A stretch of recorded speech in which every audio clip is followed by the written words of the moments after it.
कुमाऊं समाज के इस महाकुंभ के अंदर राजस्थान से आए सभी कुमाऊं शिल्पकारों को मैं प्रणाम करता हूं।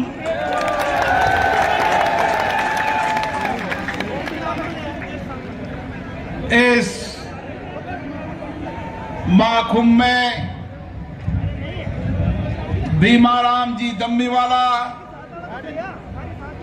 ताराचंद जी सुरैया जी, छोटू राम जी, फुलेरा से विधायक माननीय निर्मल कुमावत जी, युवा नेता डीडी कुमावत जी, पन्ना लाल जी और मंच में विराजे सभी पदाधिकारीगण, हमारे धार्मिक ग्रुप और यहां पर आए सभी अतिथियों का मैं स्वागत करता हूं, अभिनंदन करता हूं। साथियों, कुमाऊं समाज का एक बड़ा इतिहास है। मेवाड़ की पुण्य धरती पर महाराणा कुंभा ने अपने राज दरबार में अपने राज शिल्पियों को संबोधित करते हुए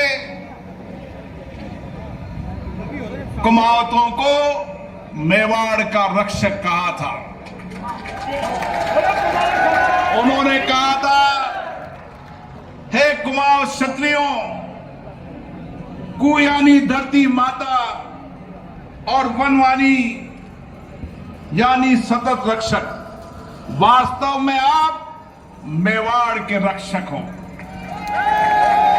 और आज भी इस भारत की प्राचीनतम आध्यात्मिक कला संस्कृति के असली शिल्पकार रक्षक हैं तो कुमाऊं समाज के लोग हैं।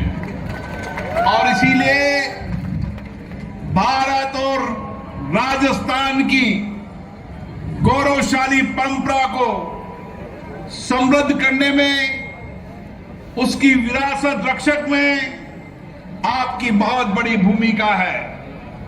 राजस्थान में चले जाएं, देश के अलग अलग हिस्सों में चले जाएं, वहां प्राचीनतम कोई गढ़ होगा, कोई किला होगा, कोई जलाशय होगा और कोई भव्य इमारत होगी, तो उसमें कहीं न कहीं कुमाऊं समाज के पसीने की ताकत होगी। और इसीलिए आज भी, आजादी के बाद भी, चाहे संसद का भवन हो, चाहे विधानसभा का भवन हो, हर जगह चित्रकला और शिल्पकार के अंदर उस पनी से और मेहनत से भारत की इस विरासत को समृद्ध करने में आपका बहुत बड़ा योगदान है। और इसीलिए आप शिल्प सर्जनकार हो, आप वास्तुकला के विश्वकर्मा हो। और इसीलिए विश्वकर्मा के रूप में आपका सम्मान और मान आज भी सभी समाजों के अंदर है। इसलिए साथियों, इस राजस्थान की ऐतिहासिक नगरी में हम बैठे हैं, जयपुर में। हमारे पूर्व वक्ता बता रहे थे कि राजस्थान की ऐतिहासिक नगरी को उस समय जो शिल्पकार थे, वास्तुकार थे, उनका विजन कितना बड़ा था कि जयपुर को एक सुनियोजित बसौट के रूप में यहां की इमारत, यहां की स्थापत्य कला योगदान है तो कुमाऊं समाज का योगदान है। और उसमें वास्तुकार उस्ताद लालचंद जी का भी बहुत बड़ा मान और सम्मान है। शिल्प गणेश खोवाल हो, उस्ताद राम विलास मनेठिया जी हो, जागीरदार उस्ताद लक्ष्मी नारायण जी मनेठिया हो, और समाज के बहुत सारे लोग जिन्होंने अपनी मेहनत से, कठिन परिश्रम से अपनी कला से इस जयपुर के जीवंत बनाने के अंदर बहुत बड़ा योगदान दिया है। और इसीलिए आज ये जयपुर की राजधानी चाहे चित्रकला के अंदर हो, चाहे मूर्ति कला के रूप में हो, चाहे विविध कला के अंदर हो, इसकी पहचान है तो आप सब लोगों के शिल्पकारों के अंदर है। आज दुनिया भर के लोग और देश के लोग आते हैं मूर्तियां लेने, तो जयपुर की धरती पर आते हैं। जब मैंने जयपुर में अलग अलग चित्रकलाओं को देखा, मैंने संसद भवन के उस गेट को देखा, तो मैंने कहा चित्रकारी किसने की? कि राजस्थान के कुमाऊं समाज के व्यक्ति ने। तो मुझे भी गर्व हुआ कि जिस धरती से मैं आता हूं, उस धरती पर ऐसे शिल्पकार हैं, ऐसे चित्रकार हैं, ऐसे मूर्तिकार हैं, जिन्होंने भारत की वैभवशाली विरासत को हमेशा समृद्ध करने में योगदान दिया है। और इसीलिए आज भारत की स्थायित कला हो, आध्यात्मिक हो, सांस्कृतिक विरासत हो, उस सब में प्राचीनतम रूप में जो ऐतिहासिक धरोहर है, उसमें कुमाऊं समाज का योगदान है। और इसीलिए चाहे राजस्थान आज पर्यटन नगरी हो, पर्यटन के रूप में हमारी ऐतिहासिक विरासत, इन कलाओं को देखने, यहाँ की समृद्ध विरासत को देखने दुनिया के लोग आते हैं। इसलिए आपके योगदान के कारण भारत के अंदर पर्यटन को समृद्धि मिली है और अर्थव्यवस्था को मजबूत करने में कहीं न कहीं आपका बहुत बड़ा योगदान है। इसलिए साथियों, आज कोई भी मंदिर में चले जाएं, उस मंदिर के अंदर चाहे चित्रकला हो, चाहे मूर्ति कला हो, उसमें कहीं न कहीं आपकी पसीने, आपकी मेहनत का कहीं न कहीं झलक आती है। और इसके कारण आज राजस्थान नहीं, देश के अंदर आपका नाम और वैभव हमेशा अमर रहेगा। अब समय बदल गया है, समय बदलाव की ओर है। समाज का मूल काम करते करते समाज ने कुछ प्रगति की है, लेकिन हमें और आगे बढ़ना है। हमें समाज को अगर आर्थिक सामाजिक रूप से मजबूत करना है, तो हमें शिल्पकार के अंदर जहां आधुनिकता का काम भी करना होगा, वहां हमारी विरासत को भी जिंदा रहना होगा। और इसलिए मेरा आपसे निवेदन है कि आप अपने समाज के अंदर, हम राजनीतिक दृष्टि से आगे बढ़े, यह हमारी आवाज हो सकती है। हम सामाजिक दृष्टि से आगे बढ़े, यह आवाज हो सकती है। लेकिन उसके साथ साथ हमारी जो नौजवान पीढ़ी है, जो आने वाले समय के अंदर देश और प्रदेश का नेतृत्व कर रहेगी, उस पीढ़ी को भी संस्कारित और शिक्षित बनाना हमारी सबसे बड़ी जिम्मेदारी है। हमारी जिम्मेदारी है कि हमारी बेटियों को इस तरीके का हम अच्छी संस्कारी शिक्षा दें। अरे आप में तो वो शिल्पकार है, आप में तो वो दिमाग है, आप कड़ी मेहनत करने वाले हो, कठिन परिश्रम करने वाले हो। इसलिए परिवार के अंदर भी देखा जाए और वंशागत रूप में देखा जाए तो आप जैसे मस्तिष्क का व्यक्ति कोई हो नहीं सकता।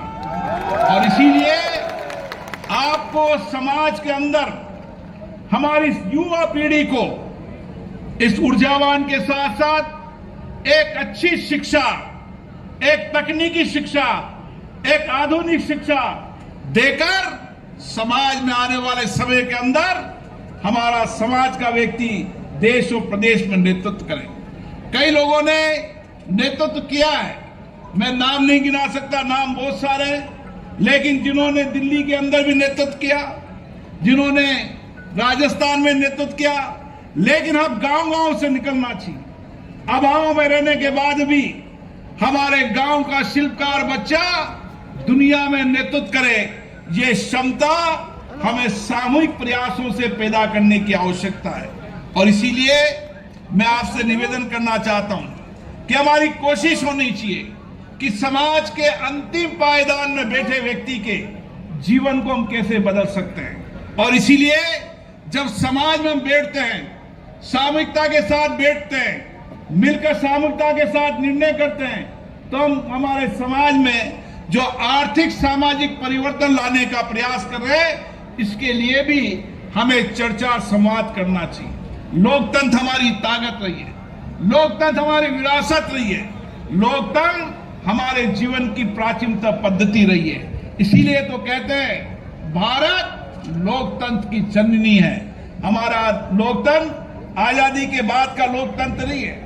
हमारा लोकतंत्र महाभारत से लेकर तमाम युगों तक हमारा लोकतंत्र रहा, हमारे जीवन में लोकतंत्र रहा है। हमारे समाजों में, हमारे गांव में बैठकर हम जो चर्चा करते थे, बैठकर निर्णय करते थे, उस निर्णय चर्चा को समाज मानता था, गांव मानता था। और इसीलिए समय आ गया है।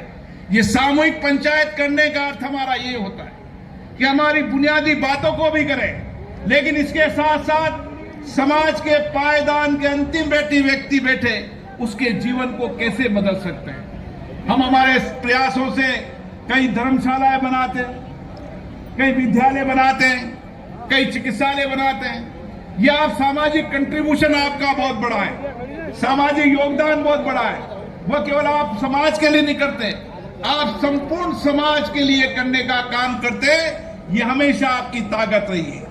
आप जब भी जिस गांव में रहते हो, जिस शहर में रहते हो, जिस मोहल्ले में रहते हो, आपको सब लोग क्यों मानते हैं कि आप सबको साथ लेकर चलते हो, आप सामूहिकता के साथ लेकर चलते हो, आप वसुदेव कुटुंबकम की संस्कृति को मानते हो, और इसीलिए सारा समाज भी आपके साथ रहता है। यह आपकी शक्ति और सामर्थ्य है। इसलिए हमें जब कई बार मैं समाजों में जाता हूं तो लोग कहते हैं समाज की राजनीति देश को तोड़ने का काम करती। मेरा कहना है समाज की राजनीति ही देश को आगे बढ़ाने का काम कर रही है।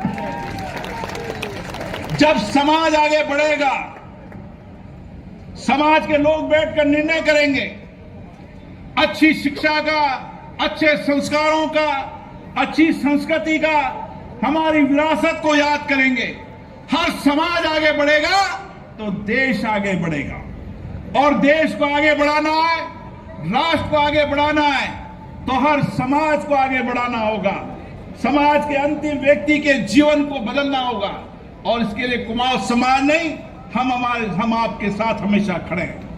मैं आपसे वादा करके जा रहा हूं, आपका कोई भी बच्चा, बेटा, बेटी देश के बाहर अच्छी शिक्षा पढ़ना चाहता है, उच्च शिक्षा पढ़ना चाहता है, लेकिन धन के अभाव में शिक्षा प्राप्त नहीं कर पा रहा, मेरी जिम्मेदारी है, आप और हम मिलकर यह काम करेंगे कि उसको अच्छी शिक्षा मिले।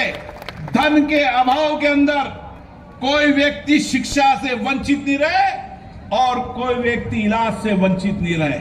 और इसलिए मैं कुमाऊं समाज के लोगों को जानता हूं, जब वह पत्थर पर बैठकर कठिन काम करते हैं तो उनको कई बीमारियां हो जाती हैं। मैं आपसे वादा करके जा रहा हूं, समाज का ऐसा कोई भी व्यक्ति जिसके पास इलाज कराने का पैसा नहीं है, मैं आपके साथ बैठा हूं।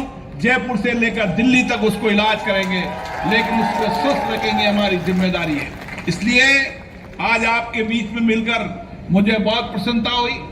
और जिस तरीके की सामाजिक चेतना आई है, सामाजिक बुराइयों को समाप्त करने में आपने संकल्प लिया है, सामूहिकता के साथ बैठकर समाज को आगे बढ़ने का जो निर्णय लिया है, हम हमेशा आपके साथ हैं। ये समाज आगे बढ़े, देश और प्रदेश में नेतृत्व करे, नए राष्ट्र के निर्माण के अंदर, और भारत की समृद्ध विरासत को जिस तरीके से आपने जीवंत रखा है उसको आगे लेके बढ़े।